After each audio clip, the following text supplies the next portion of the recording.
Oke, ketemu lagi sama gua. Kali ini kita akan coba langsung bikin 3 kilo. Ini bahannya ya. Ini tepungnya 3 kilo, nanti gua masukin ke sini. Ntar kita lanjut.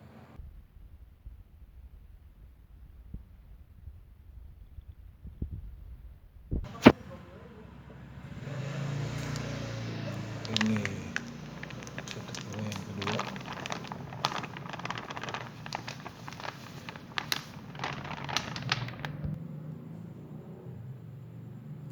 Ini 1 kilo yang terakhir. Oke, jadi semua udah ya. Ini udah potong. Ini juga yang kedua kosong. Ini yang ketiga juga udah kosong. Jadi, yang lain masih utuh, bukan sulap, bukan sihir. Memang tepungnya 3 kilo sudah kita masukkan ke dalam sini. Oke, kita lanjut. Ini gulanya kita larutin dulu. Oke, sekarang udah kita aduk-aduk.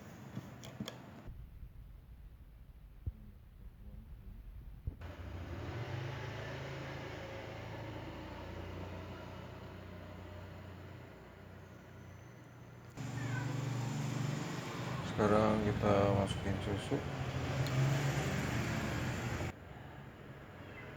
Oke, ini susunya.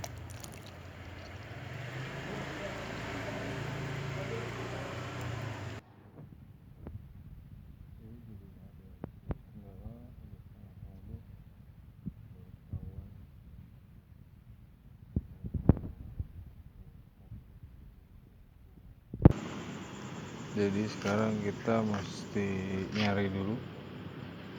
Ini keadaannya tengah malam.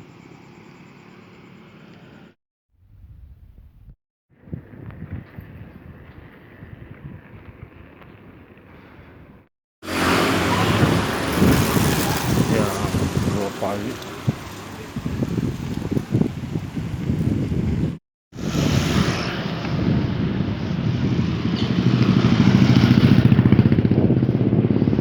Ini lagi mau sampai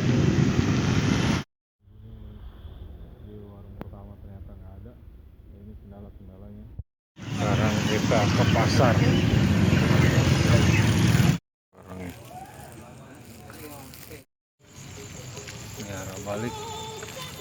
Ini pasar Kranji Bekasi. Udah 2 tahun masih belum berdiri bangunan baru. Ini agak gelap ya. Ini dari pasar. Ya, balik dari pasar. Oke, ini arah balik. Sepi banget.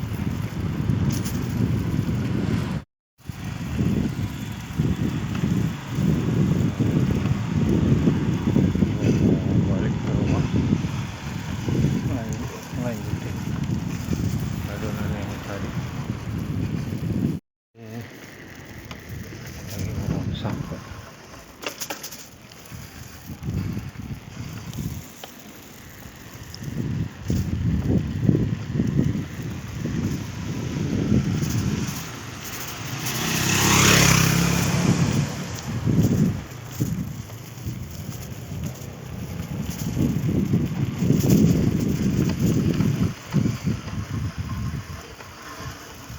Nyampe.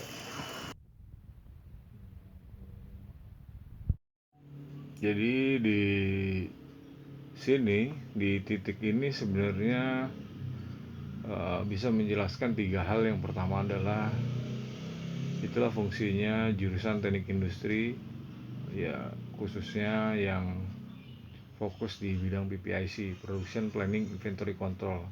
Jadi kalau produksinya bisa dijadwalkan dengan baik, ada forecasting dan lain sebagainya, yaitu tujuannya untuk menghitung agar jangan sampai ada bottleneck, jangan sampai ada produksi nggak bisa jalan kayak sekarang ini. Itu yang pertama. Yang kedua adalah konsep just in time. Jadi konsep just in time itu menurut saya, menurut gua, dengan kejadian gua kekurangan bahan tengah malam ini, sebenarnya bisa menjelaskan bahwa sebenarnya UKM, industri kecil, itu sudah, khususnya di Indonesia ya, atau jangan Indonesia lah, khususnya di Jabotabek gitu ya, itu sebenarnya secara tidak langsung, sadar atau tidak sadar, mereka sudah melakukan yang namanya konsep just in time. Karena pasar, baik bahan, tenaga kerja, dan lain sebagainya, khususnya bahan, dia sudah dekat dengan pabrik gitu. Jadi gampangnya dengan video dan kejadian ini sebenarnya menjelaskan bahwa begitu gue butuh bahan, gue tinggal ke pasar, mungkin jaraknya cuma 5 menit, gue beli, proses produksinya bisa jalan lagi. Jadi hampir semua tukang gorengan, tukang nasi mungkin, ya apa aja, mungkin tukang nasi goreng, tukang apa namanya, ketoprak, nasi uduk, dan lain sebagainya, sebenarnya secara tidak langsung mereka sudah menerapkan yang namanya konsep just in time. Karena kalau bicaranya secara teoritis dan bicaranya skala lebih besar, kita tahu namanya material handling. Nah, kalau jarak tempuhnya jauh antara si apa namanya, bahan atau material dengan lokasi produksi, itu akan memakan biaya jauh lebih tinggi. Apalagi misalnya kalau dalam skala besar, misalnya dia produknya harus import dulu gitu ya. Ini khusus material ya, bukan barang modal. Barang modal itu misalnya mesin dan lain sebagainya yang harus import, itu lain lagi. Kita bicara just in time dalam konteks atau dalam area saat gue butuh bahan, gue tinggal nengok ke sebelah, tokonya ada di sebelah, dan gue bisa lanjut produksi. Nah, apa hubungannya sama PPIC? Ya PPIC itu mengurangi resiko itu. Karena lu bisa bayangin kalau misalnya itu kejadiannya tengah malam kayak gue sekarang, warungnya yang kanan kiri udah pada tutup, akhirnya gue harus jalan ke pasar. Kebetulan aja gue deket sama pasar. Kalau dia jauh dari pasar, mau gak mau lu harus terbiasa merencanakan. Nah, apa hubungannya dengan perencanaan? Hubungannya dengan uang, karena semakin banyak stok yang lu simpen, otomatis duit mati lu jauh lebih besar. Belum ada biaya penyimpanan, nanti butuh tempat, jadinya gudang dan lain sebagainya gitu. Entah kecil entah besar, sebenarnya bedanya cuma di skala. Dan yang terakhir, yang ketiga adalah itulah perlunya adanya stok opnam, khususnya buat yang urusannya sama produksi, yang jualan juga sama. Itu tujuannya biar begitu si konsumen perlu gitu kan, barangnya ada. Sama buat produksi juga, anggap aja yang produksi ini konsumen. Jadi misalnya divisinya, kalau di pabrik tuh ada dua divisi yang berbeda, ada divisi gudang, baik gudang penyimpanan maupun gudang produk akhir. Dia orang produksi ini begitu butuh bahan, orang gudangnya ada gitu, itu si orang produksi bisa juga dianggap sebagai konsumen kalau skalanya jauh lebih besar. Kalau skalanya lebih kecil ya kayak tadi, gue sebagai orang luar, gudangnya adalah toko-toko di sekeliling gue. Oke, kita lanjut. Lo bisa lihat gue naik sepeda tengah malam, harus nyari bahan material yang kurang, sementara adonan sudah diaduk setengah. Adonan belum gue aduk, adonan sudah gue campur hampir seluruhnya. Tiba-tiba ada kurang material sedikit, yang kalau material itu nggak ada, rotinya nggak bisa jadi. Sekian dari gue. Kita lanjutkan ke video gue saat gue nyari bahan. Oke, ini kita lanjut, kita aduk-aduk nih sampai semuanya rata. Jadi apa namanya, spatula udah nggak bisa buat aduk lagi, kita harus campur tangan. Biasanya kalau ngaduk gue pakai kantong plastik, ya nggak lengket. Gue udah coba pakai tangan, malah tambah lengket. Oke, ini adonannya 3 kilo udah penuh ya. Sekarang di loyang, bukan loyang, di baskom ya.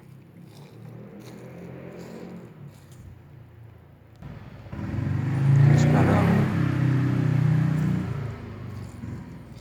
mau kita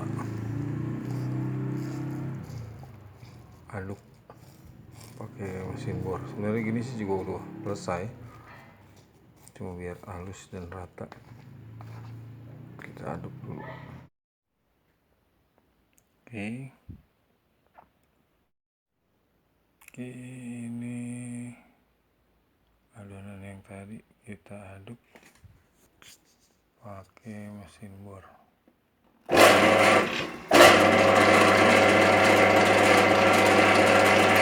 Ini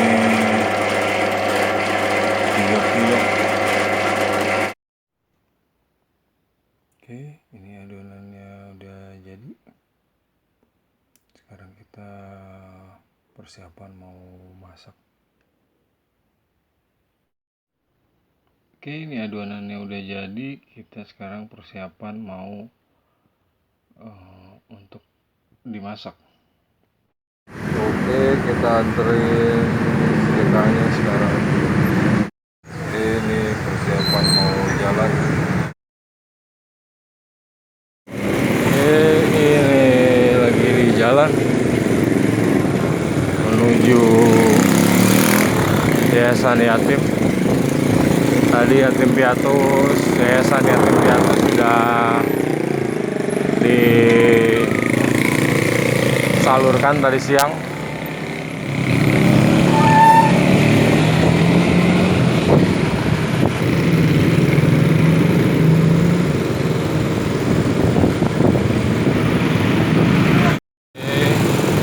Kita jalan lagi berdua sama Pak Opal.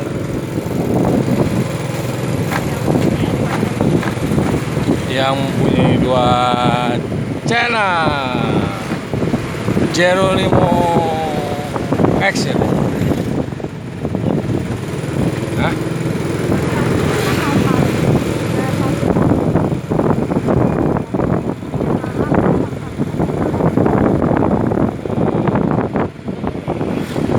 Kalau Opal 001 udah enggak?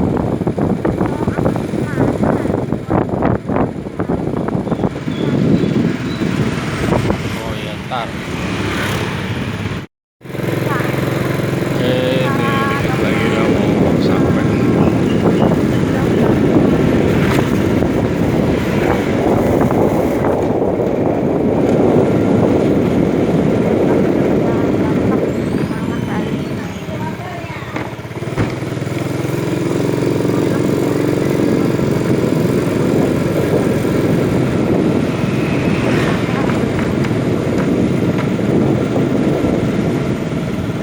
Kita udah sampai.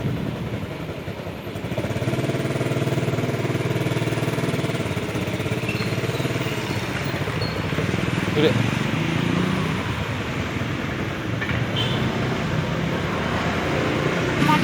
Ya, yang mana aja sama isinya. Ini aja yang gampang. Kayak kelihatan baju. Iya.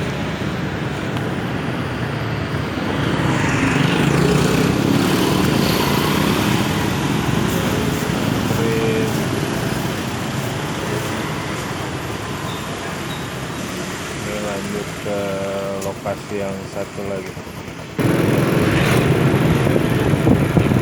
Kita sampai, masih di jalan.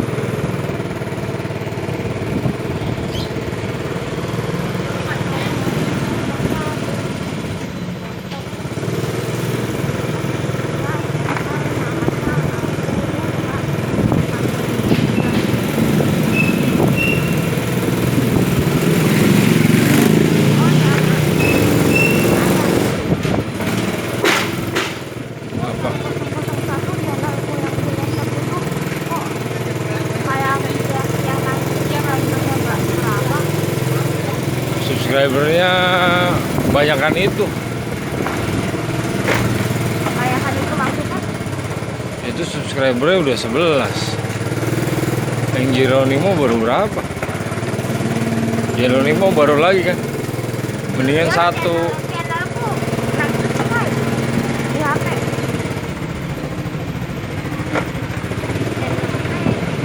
Channelnya udah 6 subscribe.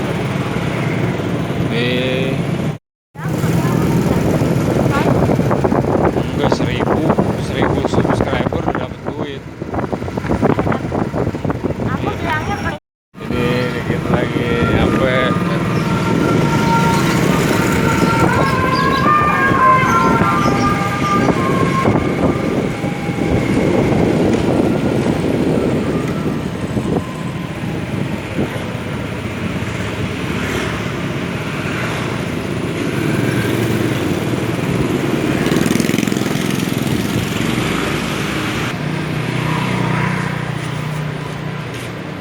Assalamualaikum gitu.